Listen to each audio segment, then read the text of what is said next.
Hey everyone, in this video I'm going to share with you 9 different things that contribute to gut dysbiosis that you may not be aware of, and watch to the end because at the end I'm going to be sharing how you can start working on these and turn things around. Number 1 is actually birth route. So this means vaginal versus C-section. And this is something that you don't have control over unless you're a parent bringing a baby into the world, and sometimes you literally don't have control over it because of many different reasons. So what they found in a UK study of 600 babies is that babies born via C-section versus vaginally had more of this type of bacteria that's found in a hospital setting that's responsible for infections, Klebsiella and Enterococcus. So those bacteria are less symbiotic and they're not considered very helpful bacteria in those large quantities that they found in those babies' microbiomes. So just something to keep in mind, because in the vaginal birth, the baby is exposed to the vaginal flora of the mom, which if the mom's vaginal flora is imbalanced, the baby is also going to pick up some of that imbalance as well. Thankfully, there's a company called Tiny Health that is offering testing for babies' gut microbiomes. If you're concerned that your baby has a gut microbiome that needs a little bit of support and has gut dysbiosis, Tiny Health offers mess-free stool testing for your baby, and it also offers adult testing too. So you can get your GI mapped and your baby's GI mapped so you can find an actionable plan to move in the right direction if you're just not sure, because we can't understand what we don't know. So that's where Tiny Health comes in. If you want to get your baby's gut health tested, and also your own if you're a mom, or if you're a woman trying to conceive, getting ready to have a baby, wanting to become pregnant, you can get this gut microbiome test to map out your microbiome and see where there's some room for improvement before you conceive and become pregnant. So you can maybe make a little bit of progress with your gut microbiome and vaginal flora before your baby gets ready to be born into the world. Results can be taken for small children ages 0 to 3, basically in the first 1,000 days of life, and they provide markers on how their metabolic health is, allergies, eczema, asthma. Those things are all provided in a profile that comes to you in the mail 4 to 6 weeks after you send the sample. So if you're interested in getting your gut mapped, you can find the link in the description box below and get 20% off your order. The second one is infant formula method. So similar to birth route, a lot of times moms, they don't have complete control over breast milk supply. Sometimes you just don't have control whether or not your baby gets breastfed, and that is a reality.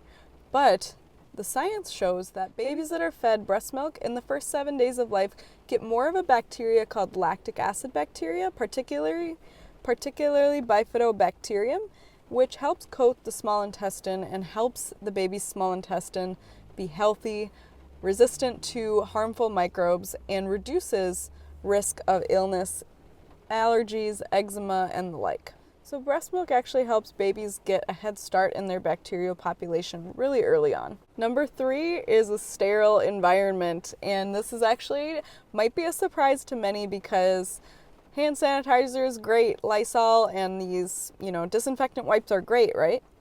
But humans actually used to eat dirt to train their immune systems to recognize and defend against invaders. So interestingly enough, kids that grow up on farms around animals, hay, dirt, like kind of that sort of environment, they have lower rates of allergies, eczema, and asthma because their immune systems are trained early on that this isn't a threat to me. So it's very interesting that these things can train our immune system from an early age. Number 4 is artificial sweeteners and sugars. So when sugar is consumed in large amounts, a bacterial species called Bacteroidetes, it decreases. And this bacteria is actually responsible for helping defend the gut wall mucus lining. So inside my book, I talk a lot about the mucus layer in the gut helps protect the gut lining from invaders, things that shouldn't be getting through. And so if you diminish the bacteria that helps maintain that mucus layer, that is actually going to promote worse gut health. So we don't want to do that. So maybe sugar doesn't directly make you unhealthy, but it can affect your gut microbiome. And then, it kind of does the domino effect. Like it affects one thing that affects the other. Additionally, a lot of sugar can encourage prediabetes, insulin resistance. I talked about that in a couple weeks ago video. They communicate to each other, and also it's kind of like they worsen the body's health together at the same time. So you really want to be swapping your sugar out, and it's not like we need to eliminate sweet things. You can always sweeten something with a natural sweetener like honey, dates. I really prefer monk fruit and allulose to sweeten my recipes. I do use dates and honey a lot more than I used to when I was pre-diabetic, but I'm now in the practice of using sweeteners that don't impact my blood sugar at all, because I know that they don't harm my gut, and I know that they're also not spiking my blood sugar. And this is different for every single person. That's where you need to understand where you are individually, because it's not always the same for all of us. The artificial sweeteners, a lot of those things, our body doesn't recognize them, and there's not really a detox pathway or a metabolic pathway to process them. And the liver and the gut, there's not a path in place for them to be eliminated, so it's confusing to the body and can promote inflammation. Number 6 is medications. So medications such as proton pump inhibitors like pantoprazole, oral contraceptives, and also antibiotics can impact gut dysbiosis. So antibiotics, they don't discriminate when you take them. Yes, they're necessary at times, but the truth be told, antibiotics kill off good bacteria as well as the bad ones. So we have to reestablish the good flora when we take antibiotics by taking probiotics, by nurturing our gut so we can rebuild those good populations. Many people don't talk about it. Doctors won't give you probiotics usually. This is where it's important to take care of your gut and really be on top of it. Oral contraceptives have actually been studied to promote leaky gut and worsen markers in inflammatory bowel disease. They also diminish many different B vitamins and also magnesium. So keep that in mind if you're taking oral contraceptives. There's tons of videos out there of people that have gotten off of birth control and they've had to rebuild their gut health. They talk about their skin health and all the things that were impacted by the oral contraceptives. It's kind of crazy, because why take a medication that's going to do so much harm in the long run? It's crazy. This is a place where it's good to learn and understand how these meds affect your body. Proton pump inhibitors help reduce the amount of acid being secreted into the stomach and the gut lining.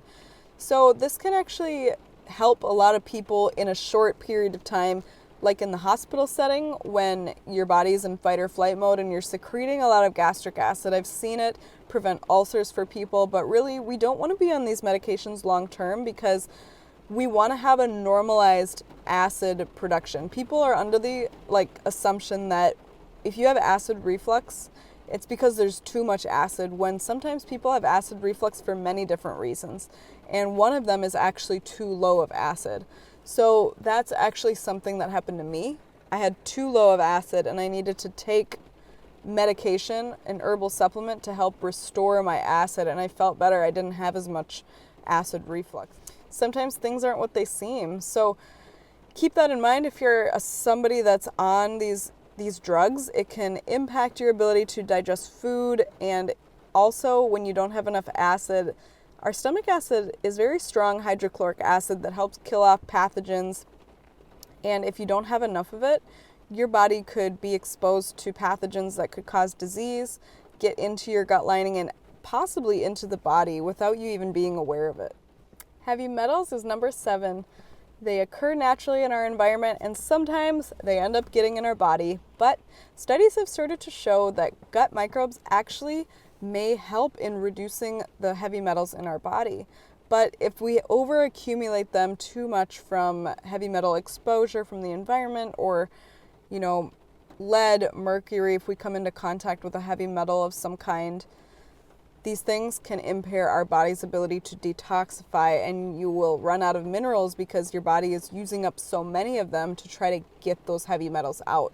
So in that case, you might need to do some sort of detox protocol to normalize the levels of metals inside your body. You want to get the excess out so your body can do its job repairing everything else. I actually had this happen to me where I had a copper IUD. I shared about it in a vlog not too long ago, where I had too much copper and I started to lose hair. I started to get fatigued. I thought that something was going terribly wrong, worse than that, and I ended up taking a heavy metal detox, and I felt better in like one day.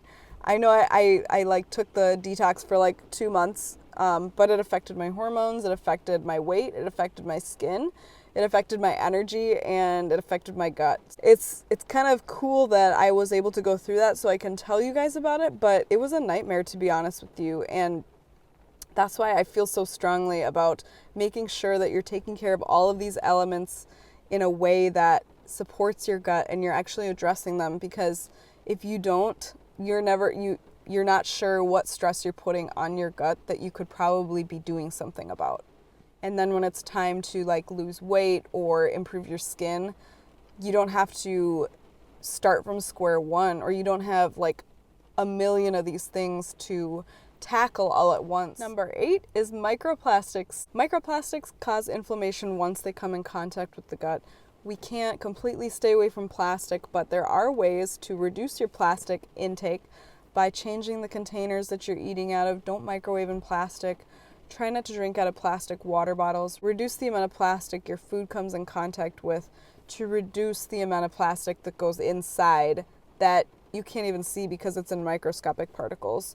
Our body doesn't recognize them, so it creates an inflammatory process to try to get it out. Pesticides is number 9.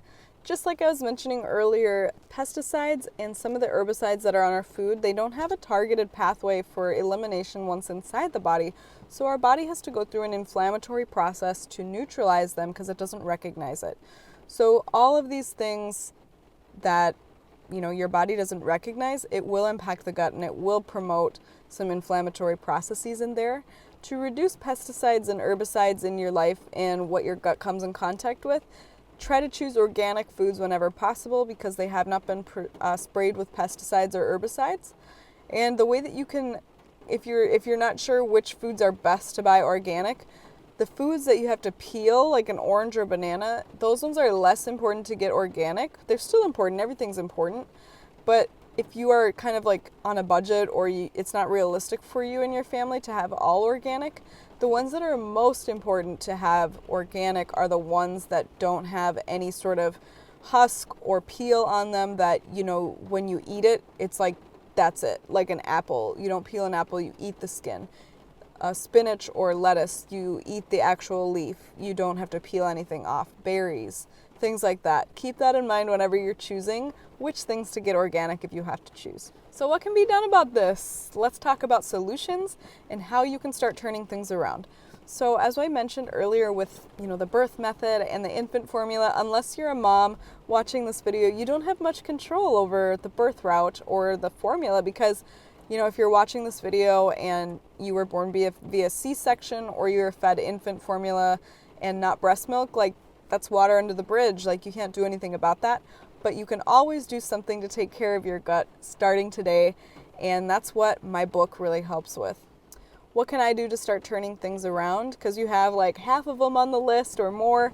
I certainly had more than half of them, and things are going quite well in my gut health. You had your baby via C-section or you're feeding it infant formula. You're just kind of curious, what is the gut microbiome profile of my baby and also me? Grab one of those test kits below and get your results in 4 to 6 weeks, because once you know the data, you have a place where you can start from, and if you need to retest later, you know what your test results were. Go ahead and grab one of those for 20% off below in the description box, and you can get an actionable plan to help move the needle forward in the right direction. How else can you put the balance back in? So I wrote a book, it's called Gut Health Reset, and it's designed to help you lose weight, relieve anxiety, and improve your energy levels, but it will actually help you improve the health of all areas of concern. But those are the targets inside the book, and I really, really find this book to be the way to go. I use this method inside this book every single time I need to restore my gut, and now I'm finding that people are losing weight and their anxiety has improved, and people are telling me that they've been able to get off of like diet soda and improve a lot of these things that I talked about earlier in this video just by following the steps in the book. So I invite you to check that out below. It's on Amazon. You can find the link in the description. And I just want to thank you for being here. Tell me, did you have any of these things that we talked about today? Which one concerns you the most? I want you to put a comment in the box below. and tell me what's going on with you. If you have any questions, type them below. I will see you in the next video. Bye.